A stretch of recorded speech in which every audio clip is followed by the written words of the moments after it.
Bismillahirrahmanirrahim. Alhamdulillahirabbil alamin. Wassalatu wassalamu ala asyrafil anbiya'i wal mursalin. Sayyidina wa habibina wa syafi'ina wa maulana Muhammadin wa ala alihi wa ashabihi ajma'in, amma ba'd. Nah, sekarang Bapak Ibu sudah tiba di Muzdalifah ya. Setelah melakukan wukuf di Arafah, kemudian ya, selepas maghrib jamaah sudah mulai berangsur dipindahkan gitu ya, atau dihantarkan ke titik berikutnya, yaitu Muzdalifah, untuk melakukan mabit di sana ya. Nah, sebagaimana disampaikan sebelumnya bahwa teknis alur perpindahan jamaah dari Arafah itu ada dua ya. Ada yang murur, artinya mereka dari Arafah langsung menuju ke Mina, hanya melintas saja di Muzdalifah. Kemudian ada yang non-murur atau alur perpindahan yang normal, yaitu dari Arafah pindah menuju ke Muzdalifah, kemudian setelah dan dari Muzdalifah melakukan mabit di sana baru berangkat ke Mina ya. Baik, ini sekarang Bapak Ibu sudah berada di Muzdalifah. Setibanya di Muzdalifah, jamaah menempati tempat mabit yang disediakan sesuai dengan maktabnya. Sebagian besar jamaah menempati area terbuka yang dibatasi oleh pagar. Ya, jadi nanti tuh di lapangan begitu ya, di area terbuka itu nanti akan dibuat pintu-pintunya sesuai dengan maktabnya, baik pintu masuk maupun pintu keluarnya. Makanya kalau nanti seandainya pun tertinggal misalnya Bapak Ibu di Arafah itu nanggung, misalnya pas mau berangkat ke Muzdalifah posisi bisnya sudah penuh, tapi sementara Ibu tinggal beberapa orang lagi misalnya begitu dari kloter Ibu, nggak apa-apa, nanti ikut bis yang berikutnya walaupun tercampur dengan kloter yang lain, asal masih sesama satu maktab, nanti akan dikirim ke Muzdalifah. Itu di Muzdalifah Ibu akan dikumpulkan di maktab yang sama. Jadi insya Allah akan ketemu lagi, pasti ketemu dengan kloter Bapak Ibu gitu. Jadi nggak usah khawatir tertinggal atau terpisah. Insya Allah selama Ibu masih berada di maktab yang sama, nanti akan ketemu lagi gitu. Asal pokoknya jangan keluar aja dari area maktab kita yang seharusnya. Kalau kita misalnya maktab 10, ya sudah, kita pastikan kita berada di area maktab 10. Artinya kalaupun seandainya tertinggal, pastikan Bapak Ibu tetap berada di maktab yang seharusnya Ibu, kemudian menggunakan transportasi yang disiapkan oleh maktab itu.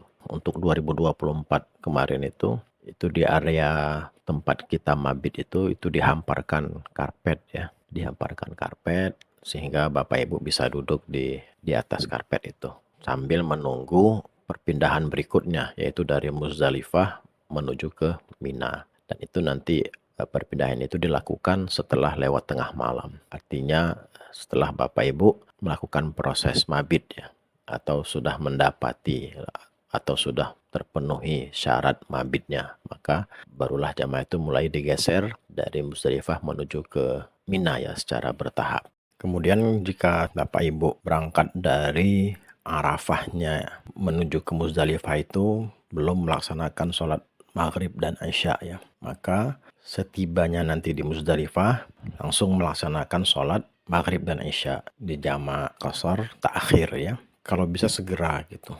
Mengingat jika Bapak Ibu berangkat terlebih dahulu, maka kondisi Muzdalifahnya masih lengang ya, artinya untuk berwudu, untuk ke toilet itu masih leluasa. Kemudian disunahkan selama melaksanakan mabit menghadap kiblat, membaca talbiyah dan zikir, diselingi dengan doa dan berusaha terus mendekat kepada Allah Subhanahu wa taala. Hindari tindakan dan pembicaraan yang dapat mengurangi kekhidmatan dan kekhusyukan berhaji. Ya namanya kita ngumpul ya bareng-bareng gitu, macam-macam gitu. Ada yang ngobrol atau mungkin umumnya ada yang istirahat ya. Karena memang mungkin di Arafah kurang istirahat, atau mungkin ada yang terbiasa memang kalau sudah jam 9 malam itu bawahnya pengen tidur gitu. Jadi kalau udah jam 9 malam itu udah ngantuk aja, ya silahkan gitu istirahat. macam-macam ya. Nah, tapi tetaplah kita itu fokus pada ibadah kita atau setidaknya kita menjaga diri kita. Pertama, kita masih dalam kondisi berihram, itu dijaga ya, larangan-larangan ihramnya. Kemudian yang kedua, ya kita memang lagi posisi melaksanakan ibadah ini. Maka kita manfaatkanlah suasana ini, situasi ini, kondisi ini untuk kita mendekat kepada Allah Subhanahu wa taala. Mungkin kita akan ngobrol dengan teman kita, bercerita dan seterusnya ya, tapi tetap ya hindari obrolan, pembicaraan yang tidak bermanfaat. Dan insya Allah itu tempat mabit kita sudah disetting ya sama panitia, memang kita menghadap ke arah Ka'bah, kiblat itu dari area kita itu kelihatan tuh Zam-Zam Tower itu yang jam yang besar itu ya. Pada malam itu lampunya itu dari Musdalifah itu kelihatan Zam-Zam Tower itu yang jam besar yang ada di dekat Masjidil Haram ya. Jadi insya Allah posisi kita kan memang masjid itu Zam-Zam Tower itu kan nggak jauh dari Ka'bah ya. Jadi ketika kita melihat Zam-Zam Tower itu ya sudah posisi kita sudah mengarah ke Ka'bah gitu ya. Jadi sunnah ya selama melaksanakan mabit itu menghadap ke kiblat ya. Kemudian ya kembali lagi senantiasa basahi bibir kita dengan kalimat-kalimat thayyibah gitu. Kemudian berikutnya hukum mabit di Muzdalifah adalah wajib. Mabit diutamakan sejak awal malam hingga sebelum fajar tanggal 10 Zulhijjah. Namun boleh mabit di Muzdalifah cukup sejenak hingga lewat tengah malam. Bagi jemaah haji yang tiba di Muzdalifah setelah lewat tengah malam cukup berhenti sejenak. Nah, ini kita kembali lagi ya ke pelajaran kita sebelumnya, yaitu tentang mabit di Muzdalifah, hukumnya, hukum mabit di Muzdalifah. Ya, itu ya hukum. Jadi mabit ini adalah bagian dari wajib haji, bukan rukun haji. Perbedaan antara wajib haji dan rukun haji, yaitu kalau rukun itu dia tidak bisa digantikan ya. Artinya kalau misalnya terlewat, khususnya wukuf ya, kalau terlewat maka sudah dipastikan hajinya tidak sah. Atau ada salah satu rukunnya yang tidak terlaksana dengan sempurna, maka dapat dipastikan hajinya tidak sah. Tapi kalau wajib haji ini, nah ini masih bisa ditambal gitu ya. Kalau seandainya tertinggal atau seandainya pelaksananya tidak sempurna gitu, atau kalau ada uzur gitu ya, boleh ditinggalkan karena ada uzur tertentu gitu. Dan yang ideal itu waktunya itu memang dari awal malam sampai dengan subuh gitu. Tapi kalau diterapkan seperti itu ya agak kewalahan ya kita ya. Makanya mabit di Muzdalifah ini panitia itu hanya mengutamakan terpenuhi syarat sahnya saja. Maka jamaah itu sudah mulai digeser ke Mina ya. Ya kalau kita memaksakan untuk mengambil tadi ini ya, yang idealnya gitu, yaitu dari awal malam sampai dengan subuh. Wah, misalnya setelah subuh baru jamaah itu mulai digeser dari Muzdalifah menuju ke Mina. Wah itu nggak terbayang ya. Karena kalau setelah subuh itu kan ya matahari nanti sudah mulai terbit. Nah, dan sementara posisi kita ada di area terbuka gitu. Kak, wah panasnya, wah macam-macam ya. Artinya sangat tidak kondusif gitu ya. Maka ketika syaratnya sudah terpenuhi, yaitu mabit itu asal sudah melewati tengah malam, artinya jam 12 ya, jam 00 lewat sedikit itu sudah memenuhi syarat mabit ya. Maka sejak saat itu pula jamaah sudah mulai digeser dari Muzdalifah menuju ke Mina ya. Nah ini pun nanti digesernya sesuai dengan tadi keberangkatan dari Arafahnya. Karena kalau mereka berangkatnya dari Arafah itu adalah yang paling pertama, maka nanti mereka juga yang akan paling pertama berangkat menuju ke Mina. Yang pertama nyampe itu mereka akan lebih dekat dengan pintu keluar penjemputan dari Muzdalifah menuju ke Mina. Baru nanti setelah mereka kloter yang berikutnya. Jadi posisi di Muzdalifah itu akan diatur sesuai dengan kedatangan jamaah di Muzdalifah ya. Kemudian mencari dan mengambil batu kerikil di Muzdalifah hukumnya sunnah. Namun untuk jamaah haji reguler sudah disiapkan oleh muasasah batu kerikil dengan jumlah yang cukup untuk melontar seluruh jamarah. Jika tidak mendapatkan jatah pembagian kantong kerikil, jamaah bisa mencari kerikil 7 butir atau 49 butir jika jamaah berniat mengambil nafar awal, atau 70 butir jika jamaah berniat mengambil nafar tsani.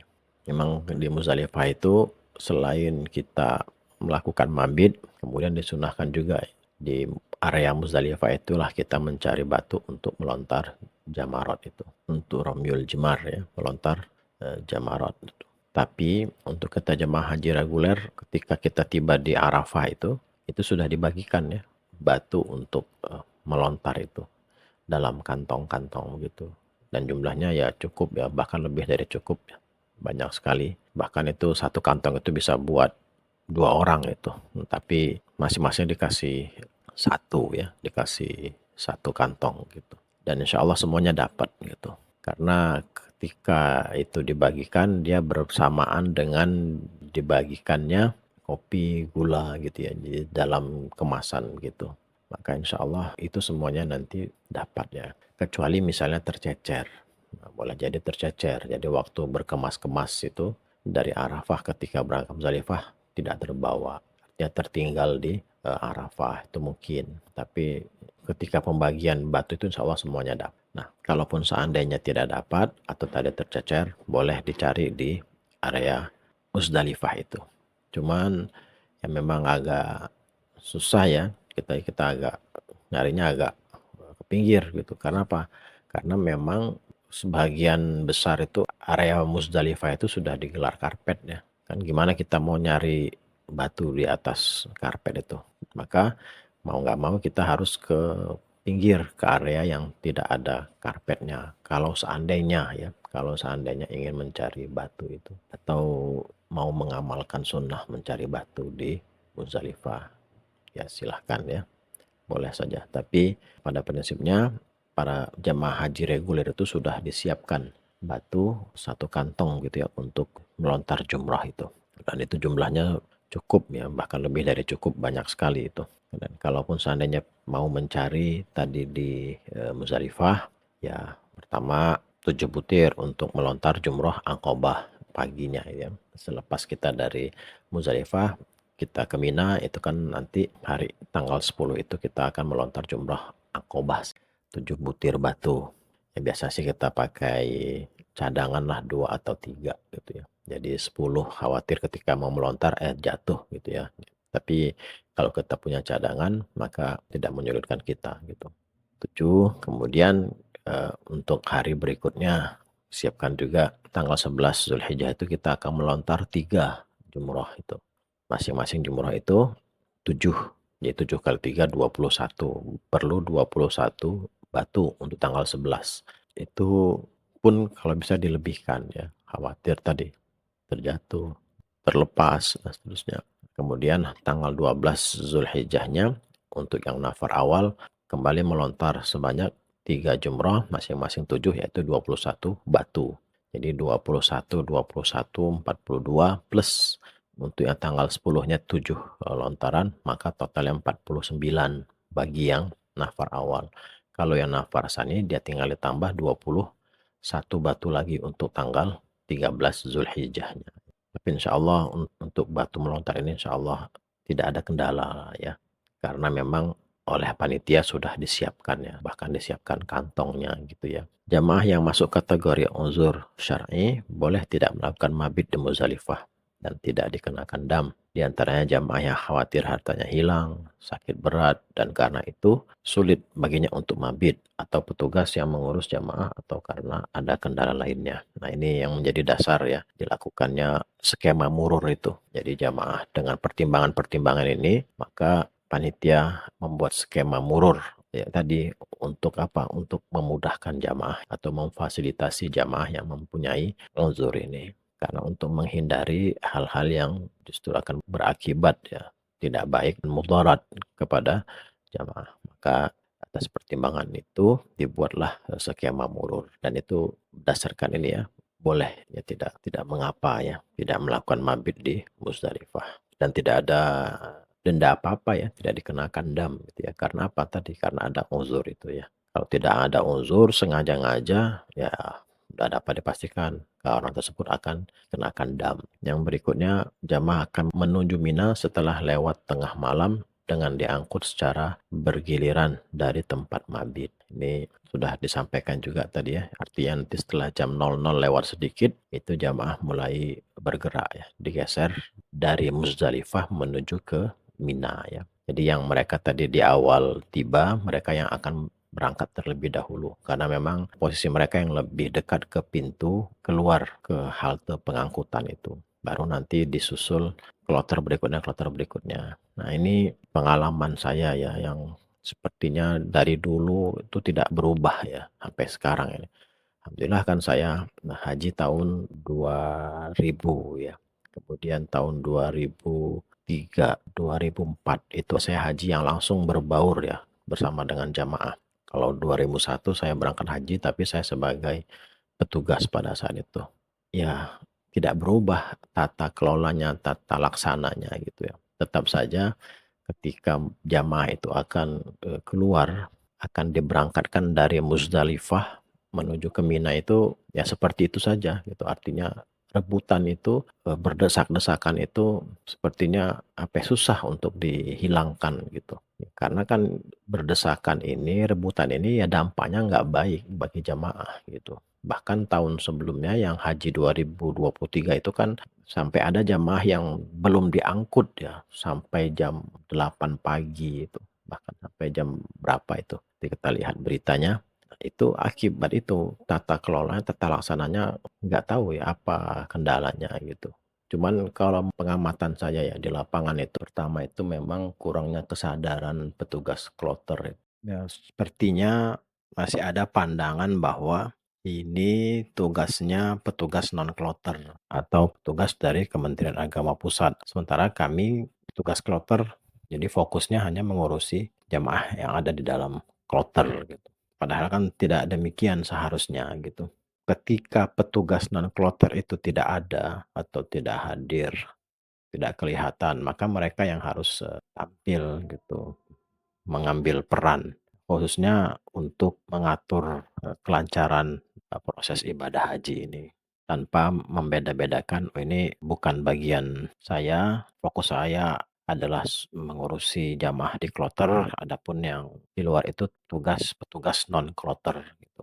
Sehingga ya kalau seperti ini repot ya, terkesan ketika terjadi ya crowded ya seperti yang terjadi itu kelihatan seperti tidak ada petugas atau panitia yang mengurusi atau bertanggung jawab gitu. Padahal mereka itu sendiri ketua kloter adalah petugas. Mereka itu mewakili pemerintah sesungguhnya. Walaupun sebenarnya mereka itu ditempatkan sebagai ketua kloter. Nah, ya ditambah lagi memang rendahnya kesadaran jamaah gitu, bahwa semua ini kita sudah diatur gitu untuk kegiatan rangkaian ibadah ini. Sudah ada gilirannya, sudah ada antriannya gitu. Maka tiap jamaah itu harus sadar kalau belum waktunya, belum gilirannya dia seharusnya tidak menyerobot atau mendesak masuk ke giliran yang di depannya gitu. Maka kurangnya kesadarannya semakin menambah ya crowded itu gitu. Keriuhan pada saat perpindahan jamaah dari Muzdalifah menuju ke Mina. Ya, termasuk ya banyak juga jamaah yang pingsan ya. Istilahnya kondisi fisiknya menurun drastis gitu ya. Karena memang di Arafah sudah istirahatnya ya seperti itu ya kurang. Ditambah lagi ketika di Muzdalifah ya seperti itu berdesak-desakannya gitu ya. Kemudian posisinya juga kan pada kondisi berdiri ya, bukan pada kondisi duduk gitu.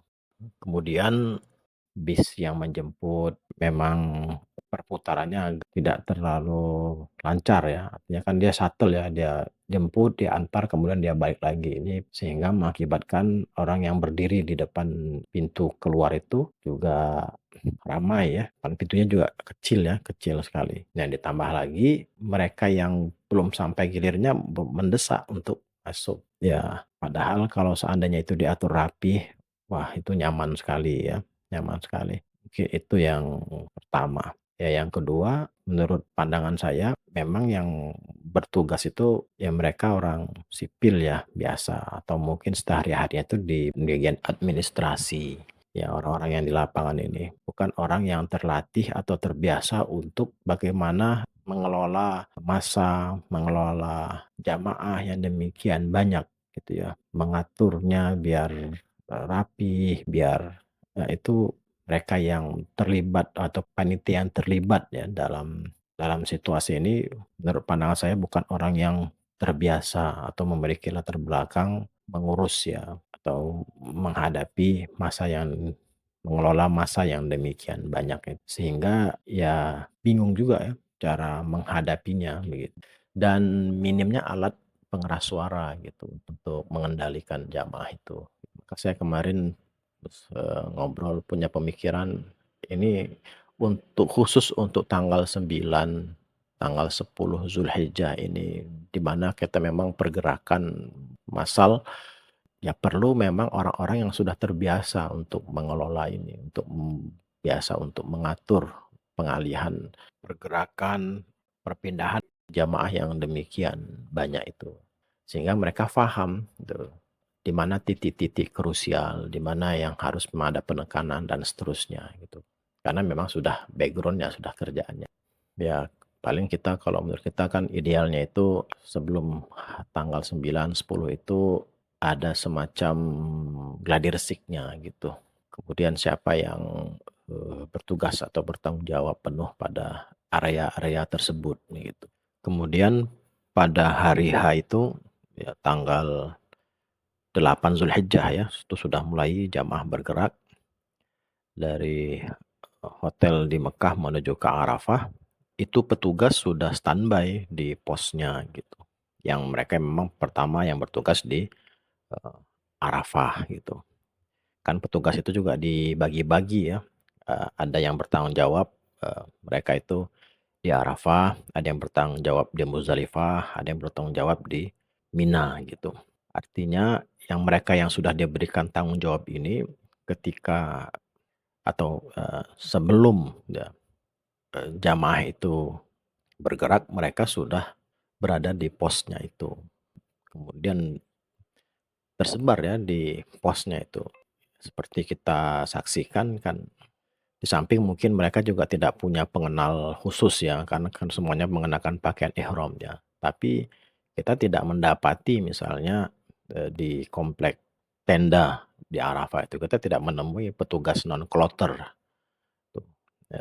hadir di sana gitu untuk menyambut para jamaah atau setidaknya mengawasi gitu ya, perhatikan, tidak ada. Artinya kembali ketua kloter benar-benar perannya dituntut di sana gitu, mengarahkan jamaah masuk ke tenda dan seterusnya gitu ya. Untungnya sebelum hari H itu ketua kloter dan beberapa perwakilan jamaah diajak ya untuk survei ke lokasi Arafah dan Mina gitu. Ya ini cukup membantu. Di tenda Arafah. JKG 61. Ya perempuannya sini ya, JKG 61.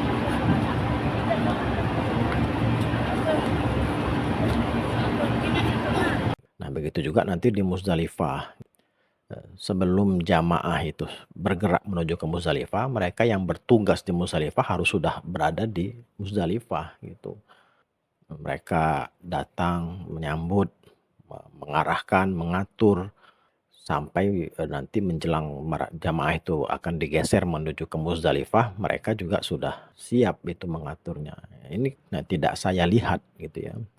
Wallahu alam apakah ini hanya di maktab saja, tapi itulah yang saya saksikan semenjak waktu saya haji tahun 2000, tahun 2003 sampai 2004 itu. Dan tahun yang kemarin itu 2024 ada petugas, tapi sayangnya terlambat. Artinya setelah situasinya crowded, setelah ada yang jatuh pingsan gitu, baru ada petugas. Nah, itu pun hanya satu orang. Nah, kemudian tadi dia tidak membawa pengeras suara. Nah, bagaimana dia mau mengendalikan orang yang demikian banyak itu kan? Ke depan ya wallahu alam ya, mudah-mudahan ada perbaikan, tapi kita jamaah mandiri ini harus bisa membaca situasi itu gitu. Ya terlebih tadi kalau memang secara fisik tidak kuat atau ya boleh memilih skema murur tadi. Artinya langsung ke Mina, hanya melintas saja di Muzdalifah. Tapi kalaupun seandainya punya kemampuan, mungkin dapat diminimalisir untuk barang bawaannya gitu. Nah, kalau barang bawaannya terlalu banyak akan merepotkan Bapak Ibu juga pada saat perpindahannya dari Arafah Muzdalifah kemudian Muzdalifah ke Mina. Inilah situasi yang dapat digambarkan khususnya pada saat di Muzdalifah itu. Maka Bapak Ibu, ini fisiknya para jamaahnya harus tetap dijaga, jangan terlalu dipaksakan gitu ya, karena khawatir terjadi hal-hal yang justru mudarat lah ya, tidak baik bagi Bapak Ibu gitu. Ya, saling mengingatkan antara satu dengan yang lainnya gitu ya, untuk kita jangan berdesakan atau jangan kalau belum giliran kita jangan kita mendesak untuk maju, tahan dan seterusnya ya, saling mengingatkan. Baik. Wallahu a'lam bishawab.